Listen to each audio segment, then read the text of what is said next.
Let's play a game. Here are the rules. You have 40 years of time in which to work, no more, no less.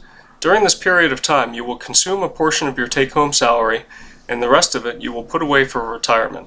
A retirement which will be 15 years, no more, no less. You must fund your own retirement, which is why you save a portion of your pay. You can save as much of your pay as you like, and you'll have a place to store your wealth. This place we will call an investment. The investment may turn out to simply preserve your purchasing power over time. It may also produce gains for you of 10% per year. There is no way of knowing in advance what the outcome will be. You will find out just before you retire.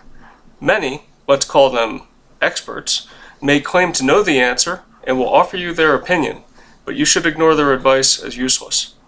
Finally, the last rule is that the outcome is the outcome, and you have to live with it. If you decide upon a certain savings rate and your investment results are disappointing, you will have no option but to live with the result. By that time, you will have few years to earn additional funds, and you may be incapable of continuing to do so anyway, especially if you are in a field that requires heavy labor. Nobody is going to be capable or even interested in helping you financially should you fall short of your goal. Your only recourse will be to cut your lifestyle dramatically. Here's the game board. You have to choose where to play by making a single guess. Is your investment going to provide a 0% per year rate of real growth, or is it going to provide a 10% per year real rate of growth? That is your assumption. I'll do the math for you depending upon where you want to place your bet. If you think that your investment will return 10% per year and you choose the top half, then I will calculate for you the exact amount of money you will need to save over the next 40 years in order to have exactly the same standard of living in your 15-year retirement. Of course, that calculation will only serve you well if your investment actually performs as you expect it to. Similarly, if you choose a 0% rate of growth and play the bottom half of the board, I will also do a calculation and tell you optimally how much you will need to save over your working life in order to enjoy an uninterrupted standard of living in retirement. The left and right halves of the board are only reserved for outcomes. For example, if you pick the top half of the board and you are correct, then your outcome will be in the upper left-hand quadrant. If you pick the top half and you are wrong, then your outcome will be in the upper right-hand quadrant. I think you get the idea. Are you ready to play? Okay then, pick your assumed investment return now. Which did you pick?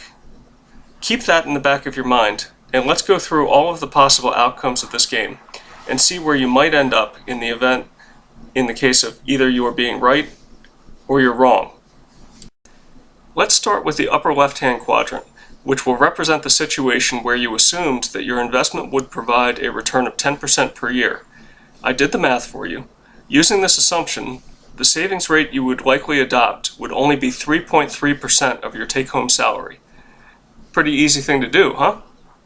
Your assumption of a 10% per year rate of return would mean that over the course of your 40-year career, you will defer consumption to the tune of 1.3 years worth of take-home pay. Again, not too hard to do. You expect that in return for just putting this money aside and doing nothing else, that 13.2 years worth of additional take-home pay will be available to you in retirement. If your decision about this 10% per year investment return is correct, then you will be able to consume resources equivalent to 14.5 years worth of take-home pay in retirement. Why is this number less than 15 years, you ask? Well, for the simple reason that you got used to saving a little bit, and so over your 40-year career, you adapted to living slightly less than what you had earned. Now let's examine this outcome a little more. You deferred consumption equivalent to 1.3 years worth of take-home pay, and yet you get to consume resources equivalent to 14.5 years worth of take-home pay. Where did the other 13.2 years come from? Well, the common argument is that the investment pie is not fixed. By investing your resources, you can make the future more productive for everyone, and so enjoy a better standard of living without depriving anyone else of a reasonable share for themselves. While one might argue that yes, investment does result in productivity improvements, it's very difficult to argue that each member of a population can defer 1.3 years worth of consumption and have it generate 14.5 years worth of wealth. And all the while, everyone sat on their butts and just watched their account balances grow. And yet, this was an assumption that was common in the 90s, and almost an entire generation bought into it. Many supposed experts proposed even higher rates of return should be assumed as reasonable. Okay, so maybe you will be fortunate and things will work out well for you, and you'll find yourself in the upper left-hand quadrant. Let's see what the outcome will be if you guess 10% and you're wrong. Let's move to the upper right-hand quadrant. With your assumed rate of return, it still makes sense to save only 3.3% of your take-home pay. Over your 40-year career, you believe that you can get by deferring only 1.3 years' worth of consumption, and your investment returns will sustain your standard of living in retirement. Oops! Turns out you were wrong, and your investments merely matched increases in the cost of living. So what's the outcome? You will have only the resources to fund your retirement that are equivalent to 1.3 years' worth of take-home pay, and not a penny more. Your lifestyle will have to decline by 90% to make this work. Think it's impossible to scrape by on 10%? It's probably time to interview some of the people working in developing nations who have contributed to our modern lifestyle. They know how to scrape by on much less. In all seriousness, though, you can see the kind of disaster that can be created by assuming your investments will grow in value significantly. The result is that you will have too much confidence and will end up setting aside too little of your resources for the future. Many people who are close to retirement now are in this situation as a result of their expectations built up in the early 90s, not playing out as they had planned. To make matters worse, many of our pension systems are facing a disaster in the future. Many of them have made some fairly optimistic assumptions about future returns and as a result set aside too few resources to honor their obligations in the event that their investments underperform. Periodic adjustments have been made, but most pension managers have kept their optimistic assumptions, thinking that eventually their bets will pay off. So if you're assuming that because you have a pension, you don't have to worry about this stuff, you would better pay attention to how your pension fund administrator is playing this game. If instead you made the conservative choice, then you are on the bottom half of this playing board.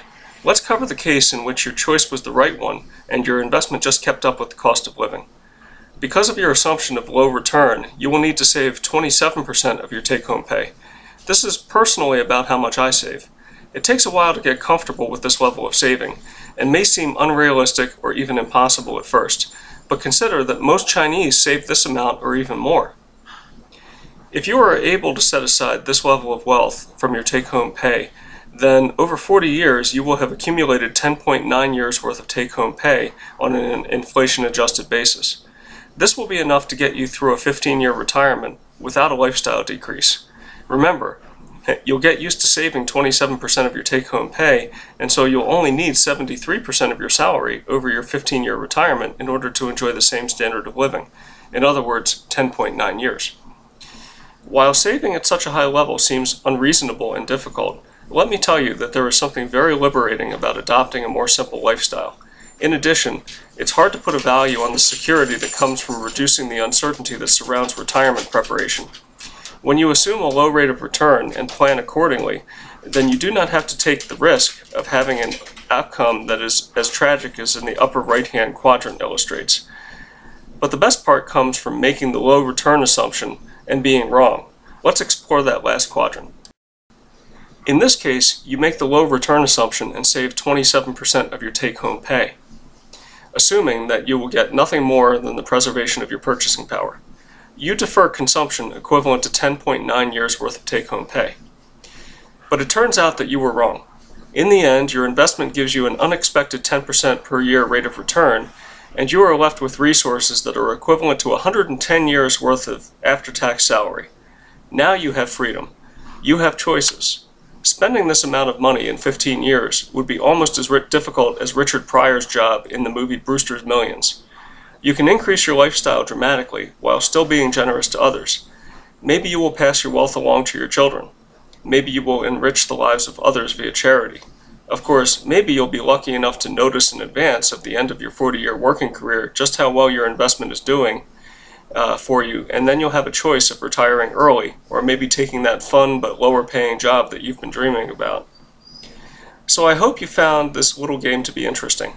You might find it instructive to do the calculations yourself because doing so will help you assess your situation and determine the savings rate that you should personally strive for.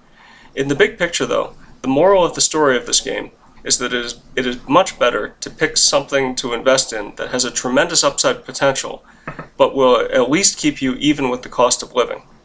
Plan and save for the most disappointing of the outcomes. This will position you for success no matter what. I personally think that gold and silver are ideal for this purpose.